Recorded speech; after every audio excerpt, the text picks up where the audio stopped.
Hello friends, welcome back to our channel. இன்றைக்கி நம்ம என்ன பார்க்க போகிறோம், பவர் டைரக்டில் வந்து எப்படி கஸ்டம் ஃபாண்ட்ஸ் வந்து ஈஸியாக ஆட் பண்ணுறதுன்னு பார்க்க போகிறோம். போன வீடியோவில் வந்து நான் PixelLabல வந்து எப்படி கஸ்டம் ஃபாண்ட்ஸ் ஆட் பண்ணுறதுன்னு சொல்லியிருந்தேன். அந்த வீடியோ நீங்கள் பார்க்கலன்னா டிஸ்கிரிப்ஷனில் லிங்க் கொடுக்குறோம், போய் பாருங்கள். அண்ட் ஸ்கிப் பண்ணாமல் பாருங்கள், அப்போ தான் புரியும். இப்போ வந்து பவர் டைரக்டில் வந்து எப்படி கஸ்டம் ஃபாண்ட்ஸ் வந்து ஆட் பண்ணுறதுன்னு பார்க்கலாம். இதுக்கு வந்து ரெண்டு யூஸ் பண்ணிக்கிறேன். ஒன் பவர் டைரக்டர், இன்னொரு வந்து கஸ்டம் ஃபாண்ட்ஸ் யூஸ் பண்ணிக்கிறேன். இந்த ஃபாண்ட்டையும் பவர் டைரக்டர் ஆப்பையும் நான் வந்து டிஸ்கிரிப்ஷனில் கொடுக்குறேன், மறக்காமல் டவுன்லோட் பண்ணிடுங்க. இப்போ வந்து நான் ஃபைல் மேனேஜருக்குள்ளே போகிறேன். காப்பின்னு கொடுத்துட்டு ஆல் செலக்ட் கொடுத்துட்டு காப்பி கொடுத்துருங்க. கொடுத்துட்டு இன்டர்னல் போயிட்டு பவர் டைரக்டர் ஃபோல்டர் எங்கே இருக்குதுன்னு பாருங்கள். பவர் டைரக்டர் ஃபோல்டர் இதுவும் இருக்குது. அதுக்குள்ளே போனால் ஃபஸ்ட்லேயே இருக்கும் ஃபாண்ட்ஸில் போயிட்டு கஸ்டம்னு இருக்கும். கஸ்டம் அதில் போய்ட்டு ஓகே கொடுத்தா பேஸ்ட் ஆகிடும்.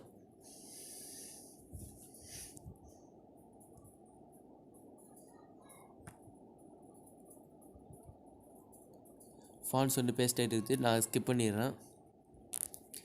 இப்போ வந்து நம்ம பவர் டைரக்டர் ஆப்குள்ளே போகலாம்.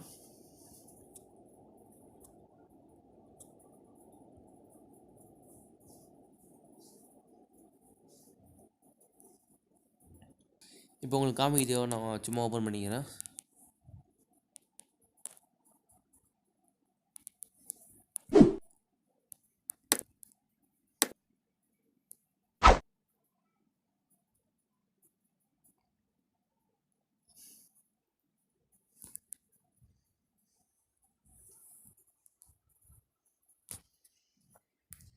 கஸ்டம் ஃபாண்ட்ஸில் ஆட் ஆகிடுச்சு. ஸ்க்ரோல் பண்ணிவிட்டு வந்துட்டு இருந்தீங்கன்னா பார்க்கலாம் இங்கே எவ்வளோ ஃபாண்ட்ஸ் இருக்குதுன்ட்டு. இதெல்லாம் வந்து நம்ம ஆட் பண்ண ஃபாண்ட்ஸு தான். இந்த வீடியோ உங்களுக்கு பிடிச்சிருந்தா லைக் பண்ணுங்கள், ஷேர் பண்ணுங்கள், மறக்காமல் சப்ஸ்கிரைப் பண்ணுங்கள்.